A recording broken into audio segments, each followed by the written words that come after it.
Like watchers, so for this video, i-share ko sa inyo yung mga experiences ko before until now. So, ito yon.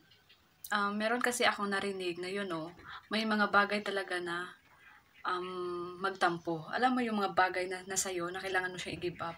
And magtampo daw yun. So, based sa sabi ng iba at sa experiences ko naman, i-share ko sa inyo kung totoo nga ba na may mga bagay o mga gamit natin na magtampo.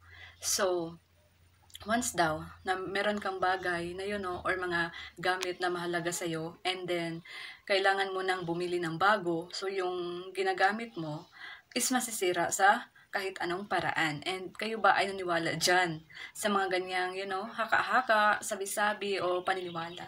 So lahat naman tayo is may mga experiences. And this time, i-share ko sa inyo yung aking experiences kung totoo nga ba o hindi. So, ito kasi yun. Yung cellphone ko is Samsung. So, ilang years na since nag-cellphone ako, yung gamit ko talaga is Samsung. Napaka-loyal ko ni Samsung. Kahit anong, kahit latest man yan na Samsung. Hindi naman ako ma-updated sa mga new versions ng Samsung. Wala lang, as long as tumagal sa akin, yun talaga gagamitin ko. And, yun na nga, loyal ako sa gamit ko. Isa sa mga gamit ko is, totoo ba na ang ating sariling gamit may kakayahan magtampo. And i-share ko sa inyo yung aking experiences. Before, yung Samsung ko is ninakaw sa downtown area somewhere in Bacolod. Yes, so ninakawan ako ng cellphone sa Bacolod, and Samsung po yun. And then, after ko nanakawan ng cellphone is nagkaroon ako ng cellphone na para siyang Realme. Yeah, so Realme that time. And naisipan kong ibenta yung Realme dahil nga ang gusto ko is actually yung Realme is binigay ng aking husband, ng aking boyfriend. So yung boyfriend ko is yung husband ko now. So pagkawala ang Samsung ko is binigyan niya ako ng Realme. And then yung Realme is sa kanya. So naisipan kong ibenta yung Realme dahil gusto ko talaga si Samsung and balak kong bumili ng Samsung. So ayan. So actually meron na akong buyer na bumili sa aking Realme. Kaya maganda siya for gaming. So, pag dumating na yung, tao na gustong bumili ng aking cellphone, naisipan ko siya hindi na lang ituloy ibenta dahil nga super mahalaga naman talaga sa akin yung Samsung, yung Realme na yon. Parang ang laki ng part niya sa buhay ko. Hindi ko siya binenta dahil sabi ko sa sarili ko okay lang na masira siya as long as nasa kamay ko siya, as long as hindi kami magkahiwalay ng cellphone na yan dahil ang laking ambag niya sa buhay ko, especially in terms of communication. Kaya yun, hindi ko siya binenta and nagbalak na lang akong bumili kahit hindi ko nabenta yung cellphone ko na Realme. So after 2 days, yung cellphone ko nasa bed. And yung kasama ko sa bed is yung sister ko. And pumunta ako sa kabilang kwarto dahil doon ang kapatid kong isa. And pagbalik ko, yung phone ko is yung screen niya is na crack. Yeah, so yung Realme ko, yung screen niya is na crack. So the question is, bakit siya nagka-crack? Okay naman siya. Yung binitawan ko siya sa aking kamay, inilapag ko sa bed, okay naman yung phone. At saka phone din yun. Yung bed, meron din yun. Pero nagtaka ako dahil nga yung phone ko is nagka-crack. So, that time, yung nasa room ko is yung kapatid ko lang. So, siya ang pinagbintangan ko. Baka tinapakan niya, baka hindi niya nakita na sa bed, and tinapakan niya. So, yung kapatid ko is nagalit naman dahil hindi daw niya kayang gawin yun at hindi niya yun magagawa. So, talagang wala naman akong ebidensya, pero yung pinagbintangan ko talaga is yung kapatid ko, bakit nagka-crack yung phone ko. So, ang sabi ng kapatid ko is may mga bagay talaga na yun, magtampo. Yes, magtampo sila. Kung meron dumating na bago or kung meron kang balak na bumili ng bago. So, yun ang sabi niya. Kaya, you know what, medyo sayang dahil nga, ibenta ko sana yung phone. Kaso lang, napamahal sa akin at umayaw ako. And after 2 days, yun na nga, nagka-crack yung screen. As in, hindi ko na magamit dahil nga hang or nag-freeze na yung apps. So, bumili ako ng Samsung. So, that time is bumili ako ng Samsung until now. And you know what? Yung gamit ko na Samsung, until now is ito yon yung Samsung na binili ko. Bili ko ng Samsung until ako po ay nag-asawa na. And talagang yun talaga ang gamit ko until now sa pagba-vlog, Samsung yung gamit ko. So hindi naman updated yung Samsung, like new version, pero okay lang. Dahil nga, alam niyo na yung Samsung napakatibay, super matibay niyan. And then, one day, yung husband ko kasi is walang phone. Naisipan niya na bumili ng bagong cellphone para nga meron din siyang phone. Dahil sa amin, ako lang ang merong cellphone, like, nag-ano lang kami, naghiraman. And then, bumili siya ng phone. At saka, yung binili niya is Tecno Spark. Ang Tecno Spark, isa lang ata yun sa Oppo. And then, sabi ko sa kanya, baka yung phone ko na Samsung is magtampo. Dahil nga meron na tayong bago. Yun ang sabi ko sa kanya. So, medyo kinakabahan at the same time, hindi ako mapakali, baka nga totoo na, ang mga bagay is magtampo.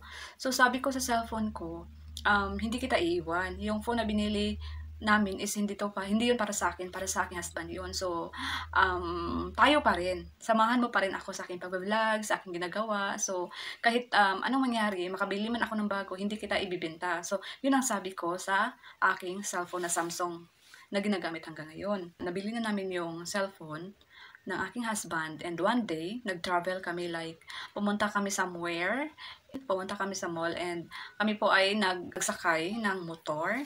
So, nakasakay po kami ng motor, so yung husband ko ay nag-drive.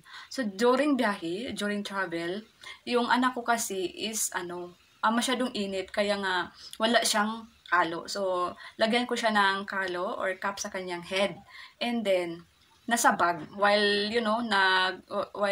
yung motor umaandar, yung bag ko inopen ko dahil nga merong kalong kukunin. And hindi ko na malayan na pagkuha ko ng kalo sa aking bag is, hindi ko na malayan na yung phone pala is nasa loob ng kalo, and nalaglag siya while yung motor is umaandar. And ang sabi ng kapatid ko, yung phone mo is nalaglag nandoon sa simento.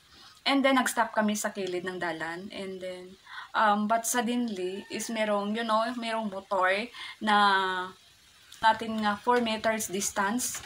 Yung motor is, sabi ng driver, hindi daw niya nakita yung phone ko na nalaglag sa daan. Pero actually guys, yung phone ko talagang, if ever malaglag, super clear naman, klarong-klaro sa mga driver or sa mga sasakyan na, dumaan na merong phone. Pero ang sabi niya, hindi daw niya nakita. Sobrang hindi daw niya nakita na merong phone. Kaya nga yung phone ko is naligsan. Okay? Nasagasaan. Hindi naman yung cellphone ko na naligsan sang motor. Naligisan sang motor, nagulungan sang motor, and then sa may camera banda, yung camera. So yung cellphone ko ganito, yung cellphone ko. So dito ang camera, and then dito dumaan yung gulong ng motor. Dalawang gulong ng motor ang dito dumaan sa cellphone ko. So kami nakapark, kung saan kami naka-park, I think mga 4 meters is yung motor na nakasunod sa amin. So 4 meters yung motor nakasunod sa amin. And then, yun na nga, hindi daw niya nakita yung phone ko. And super sayang dahil nga, mga 1 day pa lang yung phone ng husband ko na binili namin. So yun na ang nangyari sa aking sariling phone. And then nalaglag, and then kinuha ng aking kapatid at saka inopen ko. Pag open ko, super naawa ako sa mga apps dahil nga nagalawan lahat ng apps. Yung apps nagalawan lahat, and then yung screen niya naka-on off, and merong mga mga more lines ang nakikita mo, and nag-on and off yung mga lights. So daming mga lines or mga linya ng cellphone pag Samsung, especially LCD, yung kadalasan mong makikita sa kanila is mga linya. So, ang dami. And then, yung touch niya okay naman, pero sometimes nag-automatic sila move lahat ng app. So, wala lang, in-off ko yung cellphone ko, pinahinga ko siya, and super nadismaya po ako talaga 100%. And sabi ko naman sa cellphone ko, bakit ka ganon? Hindi naman kita iiwan. Kahit magkaroon man ako ng bago, or yung husband ko, tayo pa rin. So, a little bit disappointment and so sad as in, dahil nga yung phone ko is nasira. Talagang napakahalaga sa akin. Aside from, ako kasi na tao is hindi ako na mabenta ng mga bagay. Masira is masira, ayaw kong ibenta. Super, pinahalagahan ko ang mga bagay sa akin. Kaya, mga after 1 hour, binuksan ko yung phone ko. So, yung half ng cellphone, ay, 1/4. Yung 1/4 ng screen ng aking cellphone is merong mga lines na yun, no? Mga lines or sira ng LCD na yun dumaan ang motor. So, yung cellphone ko ganito. And ang 1/4 parang ganito, dito pababaw, camera, doon ang mga lines, okay? So, actually, pag yung Samsung natin is masisira, especially pag LCD, hindi sila kagaya ng mga Realme. Yung Realme kasi, para siyang tinta ba? Alam niyo yung tinta ng ballpen or ink? Yes, para siyang ink na lalamunin niya lahat ng screen mo. So, pag Samsung kasi hindi ganun. Masira man yung LCD pero hindi ink yung LCD na makikita mo. Kung hindi mga guhit. Guhit lang siya ng guhit. So, okay naman. Kahit paano magagamit mo rin yan. And then, yun na nga. Yung phone ko, super, sayang kasi yun ang nangyari sa kanya. So, hindi ko totally masasabi na, kanang magtampo yung bagay dahil nga meron naman talagang kapabayaan. Meron talagang kapabayaan sa part ko dahil yung cup na nasa bag ko, kinuha ko para ilagay sa anak ko is nandoon sa loob yung cellphone. Hindi ko na-check ng maayos kaya nga nalaglag. So, sa part naman sa, sa driver na naka sa aking cellphone, hindi ko alam kung bakit hindi niya nakita. Siguro nga yung panahon na talaga mismo, ganun ang mangyari sa aking cellphone. Dahil nga, 4 meters, medyo malayo pa yon, hindi masyadong malapit yung 4 meters. And napakalapad na daan, so talagang may reason na makikita niya. So, yung Samsung na yan is, hanggang ngayon, for this vlog, ito pa rin ang aking ginagamit. Minsan hindi siya magpa-function, like loading, kahit wala ako sa online, nakaloading yung mga apps niya, and wala lang, ipahinga ko lang siya. And until now, ito pa rin ang gamit ko. So, sa mga nagsasabi na, ang cellphone or ang mga bagay na matagal na sa atin is magtampo. Pag meron na tayong bago. So, masasabi ko talaga na sa experience ko is maybe yes. 1/4 na yes. And 1/4 na kapabayaan. Actually, meron naman talagang kapabayaan. It's so sad lang dahil nga, meron kang, medyo napatunayan ko na merong pagtatampo sa part na nasira yung phone ko. If ever mabigyan ako ng chance na makabili ng bagong cellphone, so pipiliin ko pa rin yung Samsung dahil nga napakatibay, and if time will come na, malaglag sila sa ating kamay, hindi sila madaling masira. If ever magka-defect yung LCD niya, at least magagamit mo pa rin dahil nga mga lines lang yung meron.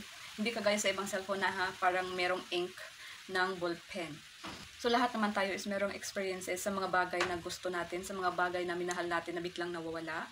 And sa aking part is masasabi ko talaga na medyo magtampo, and at the same time merong kapabayaan sa aking sarili, sa aking gamit. Kahit nga yung phone ko is nasagasaan ng motor, nalatayan ng gulong, ito pa rin yung aking ginagamit sa